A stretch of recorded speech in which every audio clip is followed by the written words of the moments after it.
ಮಂಗಳವಾರದಂದು ಈ ಚಂದ್ರಗ್ರಹಣ ಸಂಭವಿಸ್ತಾ ಇದೆ. ರಕ್ತ ಚಂದ್ರಗ್ರಹಣ 20 ನಿಮಿಷಗಳ ಅವಧಿಯಲ್ಲಿ ಕಾಣಿಸ್ತಕ್ಕಂತಹ ಚಂದ್ರ ಯಾವ ರೀತಿಯಾದಂತಹ ಪರಿಣಾಮಗಳನ್ನು ನೀಡಬಹುದು ಅನ್ನುವಂತಹ ಪ್ರಶ್ನೆ ಕೂಡ ಇದೆ.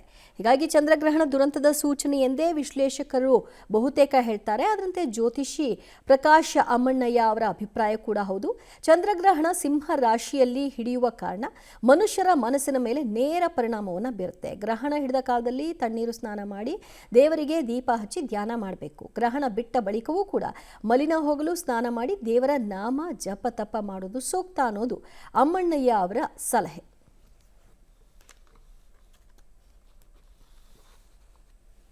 ನೋಡಿ, ಮೇಷರಾಶಿಯನ್ನು ತಗೊಂಡಾಗ ಮೇಷರಾಶಿಗೆ ತೃತೀಯದಲ್ಲಿ ಗುರು ಜೂನ್ 2ರವರೆಗೆ ಇದ್ದಾನೆ. ಸೊ ಈ ಮನುಷ್ಯರು ಸ್ವಲ್ಪ ಆತಂಕಗಳು, ಎಂಗ್ಸೈಟಿ ಆಗಿರ್ತಾರೆ. ಅವಾಗ ಈ ಗ್ರಹಣದ ಫಲದಲ್ಲಿ ಏನಾದಿತ್ತು ಅಂತ ನೀವು ಕೇಳ್ಬೋದು. ಅದೇ ಜಾಸ್ತಿ ಆದರೆ ಆಯಿತು.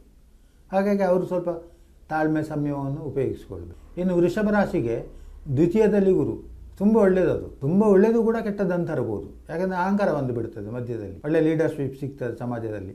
ಅದರ ದುರುಪಯೋಗ ಆದರೆ ಇದು ಈ ಗ್ರಹಣದ ಫಲದಲ್ಲಿ. ಹಾಗಾಗಿ ವೃಷಭ ರಾಶಿಯವರು ಕೂಡ ತುಂಬ ಎಚ್ಚರಿಕೆಯಿಂದ ತನಗೆ ಬಂದಿರುವಂತಹ ಭಾಗ್ಯವನ್ನು ಇಂಪ್ಲಿಮೆಂಟ್ ಮಾಡುವಾಗ ಸ್ವಲ್ಪ ಎಚ್ಚರಿಕೆಯಿಂದ ಇರಬೇಕು. ಇನ್ನು ಮಿಥುನ ರಾಶಿಯವರು ಜನ್ಮೇ ಗುರು ದುಃಖದಾಯಕ ಅಂತ ಹೇಳ್ತಾರೆ. ದುಃಖವನ್ನು ತರ್ತಾನೆ ಅಂತೇಳಿ. ಅವಾಗ ಎಂಥ ದುಃಖಗಳಂದರೆ ಅನಾರೋಗ್ಯಗಳು, ದೇಹಕ್ಕೆ ಆರೋಗ್ಯದ ಸಮಸ್ಯೆಗಳು ಬರುವಂಥದ್ದು. ಇದು ಕೂಡ ಈ ಗ್ರಹಣದ ಫಲದಲ್ಲಿ ಹೆಚ್ಚಾಗಲಿಕ್ಕೆ ಸಾಧ್ಯತೆ ಉಂಟು. ಕರ್ಕಾಟಕ ರಾಶಿಗೆ ವ್ಯಯದಲ್ಲಿ ಗುರು, ಅವರಿಗೆ ಪಕ್ಕನೇ ಅರ್ಥ ಆಗುವುದಿಲ್ಲ. ಕರ್ಕಾಟಕ ರಾಶಿಯವರಿಗೆ ಒಂದು ವಿಚಾರವನ್ನು ಹೇಳಿದರೆ ಪಕ್ಕನೇ ಅರ್ಥ ಆಗುವುದಿಲ್ಲ, ಎರಡೆರಡು ಸಲ ಹೇಳಬೇಕಾಗ್ತದೆ. ಆವಾಗ ಅಂದರೆ ಅವರ ಜ್ಞಾನ ಅದನ್ನು ಇಮಿಡಿಯೇಟ್ ರಿಸೀವ್ ಮಾಡೋದಿಲ್ಲ. ಆಗ ಅಂಥವರಿಗೆ ಇಂಥದ್ದೊಂದು ಸಂದರ್ಭಗಳು, ವಾತಾವರಣದ ದೋಷಗಳು ಬಂದಾಗ ಅದು ಕೆಲಸ ಮಾಡ್ತದೆ, ಅರ್ಥ ಆಗದೆ ಹೋಗುವಂಥದ್ದು. ಉದಾಹರಣೆಗೆ ಒಂದು ವಾಹನದಲ್ಲಿ ನಾವು ಹೋಗ್ತಾ ಇರ್ತೇವೆ, ಒಂದು ಫಲಕಗಳು ಅರ್ಥ ಆಗೋದಿಲ್ಲ, ಏನಾದೀತು ಯೋಚನೆ ಮಾಡಿ. ಸೊ ಅಂಥದ್ದು ಎಲ್ಲ ಸಂದರ್ಭಗಳು ಬಂದಿತ್ತು. ಇನ್ನು ಸಿಂಹರಾಶಿಗೆ ಎಲ್ಲ ಕಡೆಯೂ ಕೂಡ ಸನ್ಮಾನ, ಪ್ರಶಂಸೆಗಳು ಎಲ್ಲ ಬರ್ತದೆ. ಅದರಿಂದ ಅಹಂಕಾರ ಬಂದರೆ ಆವಾಗಲೂ ಕೂಡ ತೊಂದರೆ ಬರ್ತದೆ. ಹಾಗೆ ಸಿಂಹರಾಶಿಗೆ ಒಳ್ಳೆಯದೂ ಇದೆ, ಆ ಒಳ್ಳೆಯದರಿಂದ ಕೆಟ್ಟದ್ದು ಇದೆ. ಇನ್ನು ತುಲಾರಾಶಿಗೆ ಭಾಗ್ಯದಲ್ಲಿ ಗುರು.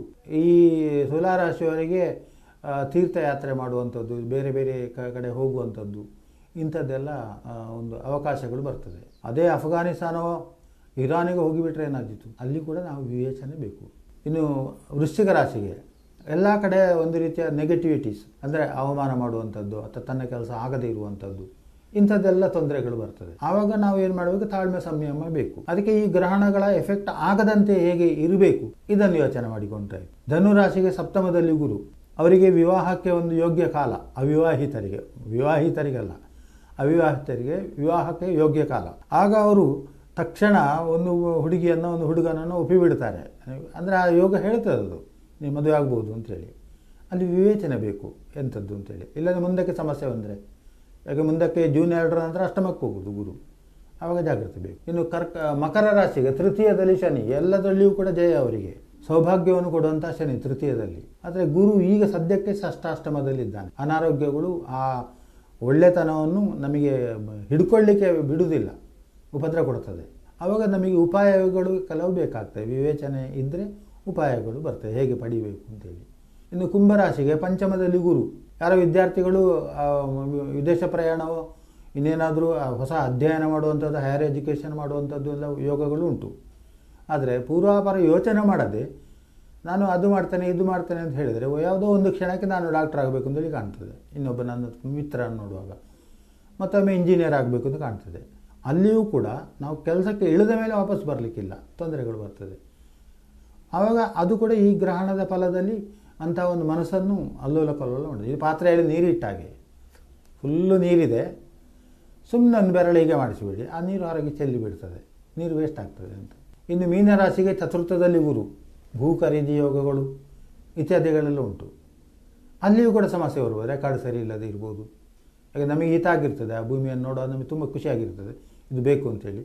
ಯಾರೋ ನಿಮ್ಮಂಥ ಮಿತ್ರರು ಹೇಳ್ತಾರೆ, ಅದು ಬೇಡ ಮಾರೆ, ಸ್ವಲ್ಪ ರೆಕಾರ್ಡ್ ನೋಡಿಕೊ ಅಂತೇಳಿ. ಆವಾಗ ಇಲ್ಲ ಅದನ್ನೆಲ್ಲ ಸರಿ ಮಾಡಿಕೊಳ್ತೇನೆ. ಭೂಮಿ ತೆಗೆದ ಮೇಲೆ ಸಂಕಟಗಳು ಶುರುವಾಗೋದು.